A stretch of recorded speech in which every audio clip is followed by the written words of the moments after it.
Valley Church. Hope for those who have given up on church. Hi, Freedom Valley. My name is Lance Stoddart, and this is the app group video for the week of Sunday, September 21st. This week, Marvin brought us a great message entitled, This Changes Everything, from the book of Matthew, chapter 5. And during that message, Marvin taught us that first, salt changes everything. That was his first point. His second point was salt needs to be useful. And then the third point was good deeds must be seen. And you know, as I'm listening to Marv's message, as I'm listening to it and watching him, I had this thought that just runs through my mind, and I'm asking myself, why salt? Why salt? And so that's the title for my video and for my teaching today, Why Salt? You know, as a kid, I always struggled with that. I've heard this teaching, or I've heard this passage addressed from the pulpit so many times. I've read it myself multiple times. And I think ever since I was a small child, I always had this question, why salt? In fact, specifically, I asked three questions. Why salt? What does it mean to be salt? And then third, how does salt lose its saltiness? Do you ever wonder that? You ever ask those questions as Jesus is teaching on this topic? Well, for today's app group video, I want to address those three questions. So let's jump right into the first one. Why salt? Why would Jesus choose that as his example? Why would Jesus choose salt as the thing to base this really important, really fundamental teaching on? Well, the answer is pretty simple, I think, in this way. It's context. And what I mean by that is this. We're 21st century American Christians, and we're trying to pull out of a first century text from a first century story by a first century teacher, Jesus Christ, speaking to first century Jews. And in that process, if we don't do it right, we lose something. So, you know, we have to, really what we have to do, and we often have to do this in biblical teaching and interpretation, we kind of have to take ourselves back in time into the first century context and think about what it really meant to them and why it was important so that we can understand the truths, so that we can then pull those truths into our 21st century reality. That works better than if we try to just pull the story across, 20 centuries of time and apply that story in our context for today, and we go, well, wait a minute, that doesn't make a whole lot of sense. What am I talking about? Well, let's just think about this. Today, as 21st century believers, we take salt for granted. Every single one of you and me could run home to our house right now, pop open the cupboard, and there's a big container of salt sitting somewhere, probably in our spice rack, spice cupboard, somewhere like that. In addition to that, on our dining room table, we probably have a salt shaker right there next to the pepper shaker.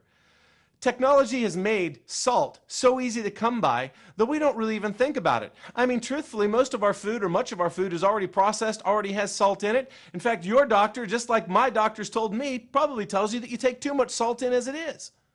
But that was not the condition. That wasn't the situation for first century Jews. It wasn't the situation for first century people at all. Salt was incredibly important. And the first century hearers of Jesus' teaching would have understood that. Well, what do I mean by important? Well, let's think about it for a second. Salt had a really important medical and purifying purpose.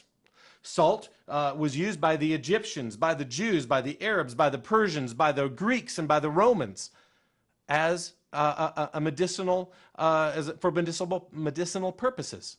It was mixed with wine at times or wine or oil to be used in treating wounds. It was mixed with water or olive oil and then consumed to help deal with stomach problems. It was rubbed onto skin problems as a natural form of healing or for medicinal purposes.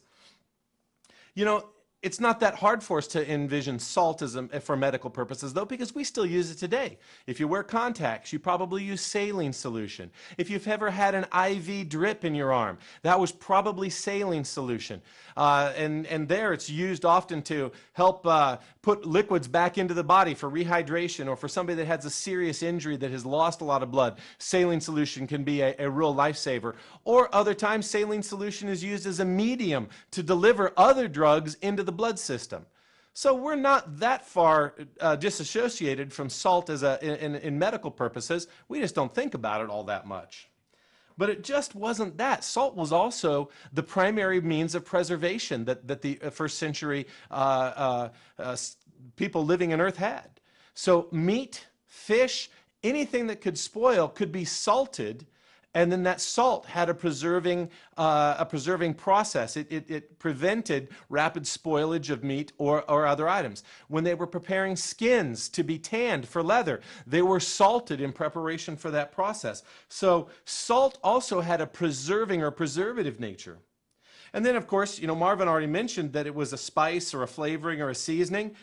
He mentioned that it was and still continues today to be used as a spice. It adds flavor to bland things. It draws out the existing flavor in other foods. And in fact, Marvin even gave us a great new adjective in his teaching. He said that salt can make steak taste steakier. I've actually never heard that word before, but it worked in the context in which he was giving it, right? We all understood what he meant.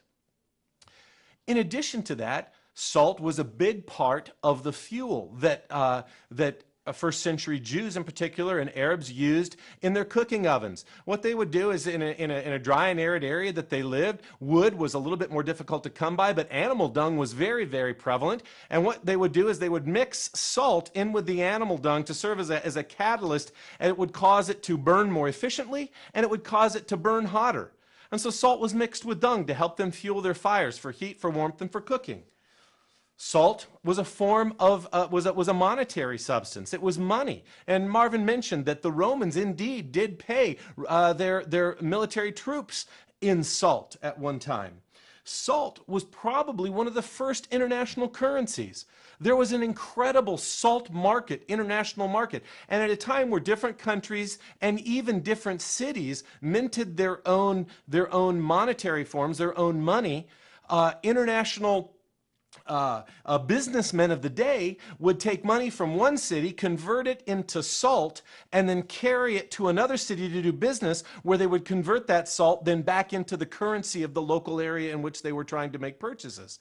So salt became the medium through which business and the economies of these different countries operated. There was an incredible international salt market. And then finally, salt was just a fundamental necessity of life. I mean, consider where they lived. They lived in a dry, arid, a desert climate. Salt was needed. Salt had to be added to their food. Like I mentioned, we don't really have to think about that. We don't have to add a lot of salt to most of our foods. But for them, as they were preparing natural and foods right out of the garden, salt had to be added to their meats, to their vegetables, to other things, to add spice, to add flavor to it.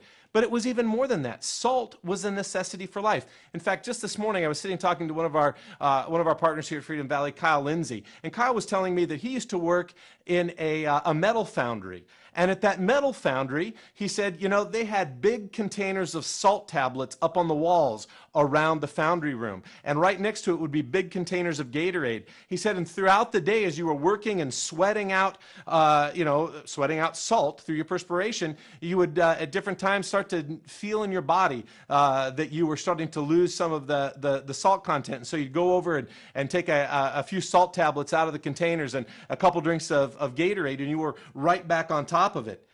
Did you realize that you are 0.4% salt by body weight? What that means is that for every 100 pounds that you weigh, there's about 40 teaspoons of salt in your body. Salt was a necessity. Salt had to be a part of their daily diets. It was essential. Salt was a valuable commodity. There was a huge international business, an international market, and areas that didn't have salt naturally had to purchase it or import it in some way. Salt was important in the day-to-day lives and activities of every person that was listening to Jesus on that day as he preached that message from Matthew 5, and they got it. And the problem with that for us is that unless we're able to think that way, we might not get it. So that's why salt. But in addition to it, salt also became a really important metaphor. And by metaphor, I mean, a metaphor is a way that you can compare two things that are seemingly dissimilar in a similar way. Salt became a metaphor for friendship because in Jesus' day, friends would sit and eat salt together. And because it was so necessary for life to do that together, it became a picture of friendship. Salt was the metaphor for purity, primarily because of its color, but also because of its purifying nature. Salt was a spice, and it represented, in a metaphorical sense, it represented that kind of intangible something that makes people or circumstances in life more enjoyable. Salt was an important metaphor in Jesus' day. And beyond that, it was also important religiously. And there was a lot of Old Testament context or Old Testament uses that these believers would have heard. In Leviticus 2:13, the Bible says, "Season all your grain offerings with salt to remind you of God's eternal covenant. Never forget to add salt to your grain offerings." So salt was a part of the offering process given to the Jews in Leviticus. Jesus' hearers would have known that. In Judges chapter 9, verse 45, Abimelech, who was a judge of Israel, he sprinkles salt all over the city of Shechem after it is defeated in battle and destroyed for rebelling against Israel. And again, it was a picture or a metaphor for purification. In 2 Kings chapter 2, verse 19 and 20, Elisha sprinkles salt into a poisoned well, and it purifies the water. And the Bible says that even to this day, that well produces good water. Again, a metaphor for salt's purifying nature. And then finally, in 2 Chronicles 13, there's an incredible story about King Abijah, the king of Israel, or actually the king of the Judean kingdom. He was the king of Israel. He was Solomon's grandson. And during his reign, there was a rebellion amongst the other houses of Israel, the other tribes of Israel. And a guy named Jeroboam, who was a son of an official in Solomon's court, basically led this rebellion against Abijah. And he comes out in 2 Chronicles chapter 13, verse 5, and he says this to Jeroboam and to the men of Israel. He says, "Don't you know that the Lord, the God of Israel, has given the kingship of Israel to David and to his descendants forever by a covenant of salt?" There's a covenant of salt he refers to. And actually in that story, Abijah had 400,000 men, Jeroboam had 800,000 men, and I don't care how you do the math, having to go up against an army twice your size is a pretty poor decision unless you know God's leading it. And Abijah did that, and in one day, Abijah's 400,000 men inflicted 500,000 casualties on Jeroboam, and his troops put down the rebellion and restored the nation of Israel. All of that centered around a covenant of salt. And Jesus' hearers of that day would have known all of this or would be familiar with it. But we don't understand that context here in the 21st century. Jesus understood the importance of salt in the day-to-day lives of the early Christians or the early Jews. And that's why he chose salt. That's why he used this metaphor. So what does it mean to be salt then? Well, to understand what it means to be salt, I think you have to realize just how important salt was to the first century person. And we just talked about that. You have to understand everything that we just talked about. And you have to realize that what Jesus is saying here is that we're meant to be agents of healing. We're to be applied to the hurts and to the wounds of this world. We're just like saline solution. We become the medium through which healing power can be ministered into a needy world. We're salt. We're agents of preservation. We are to stop or to slow down the advance of moral decay in our culture. We're like Elisha with the poisoned well, that when we show up with our purity and with the presence of Christ in us, we can transform a poisonous negative situation into something that for generations and for centuries can produce something that is sweet and useful. We're flavoring. You know, we're to influence and to change the conversation. Marv said we're to influence everything. We're to influence and change the conversation. We're to influence and change people. We're to influence and change circumstances. And you know, one of the interesting things about salt is salt doesn't necessarily have to be the majority ingredient in something to have an effect. You can play a small part, even a small part, as salt and still have a significant influence in a circumstance, in a situation, in a person's life. That's why we're salt. We're to be that invaluable, necessary part of life in our culture. To do that, we have to be pure as salt. To do that, we have to be obedient. To do that, we have to be well prepared. We have to be committed to be people of action, ready to step in and be salt, not just simply be available should we be needed. Salt, when added to a circumstance, a situation, flavors it, changes it, affects it. That's why we're to be salt. That's why Jesus chose that metaphor. And then third, the question here is, how does salt lose its saltiness? What does that mean? I mean, is it even salt if it loses its saltiness? Well, once again, you have to go back into context. You see, in Jesus' day, there were really two primary ways that the Jews were able to get salt. And both of them came predominantly from the Dead Sea, but also from the Sea of Galilee. And what that looked like was as the waters came in and filled up, they would cover the shore area. And then eventually through evaporation or changes in climate, short periods, during the spring, summer, fall, those things, the water would recede a little bit. And on the reeds and the grasses surrounding the lake, there would be left a layer of salt and other minerals that had been deposited there by the water. Or also they would find it just in thin sheets laying on the shoreline, particularly along the Dead Sea. And that salt was mixed in with other minerals and other things. Now what they would do with those reeds is they would harvest these reeds and then they would take them and they would rub them between their hands. Very simple motion, rub them between their hands like this, and they would get that salt to either fall into the food that they were trying to spice or onto their hands when they would then rub it onto the food that they had. Another way that they used the solid kind of cakes that they would find laying along the shoreline, and they used this particularly when they were using salt to prepare dung, animal manure to burn, is they would set that animal manure on top of those blocks of salt and other minerals mixed together, and the salt would leach out of those blocks and into the dung because the moisture would draw it. But over time, as you'd use the reeds or as you would use those blocks, the salt would be dissipated. And eventually there would be no more salt left. And then you'd be left with either just the reeds or just this block of the remaining minerals. But there's no salt in them. They're not salty any longer. They're not useful. They were only good for being thrown out and, as Jesus said, trampled underfoot. Once again, 21st century context, we don't get that unless we understand how life was lived and how things functioned in Jesus' day. The other way that salt can lose its saltiness is it can be diluted. 1 grain of salt into a large glass of water, you can drink the water and never even taste it. And I think the message there is that our lives have to remain pure. But if we allow the world, if we allow sin, if we allow compromise to come in, we can be diluted and our saltiness can be affected.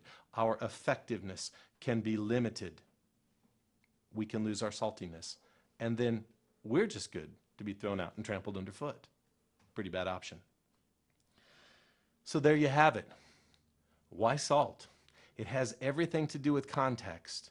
But when you understand the context, you understand just how profoundly important this message would have been to the first century hearers and how profoundly important it ought to be to you and I.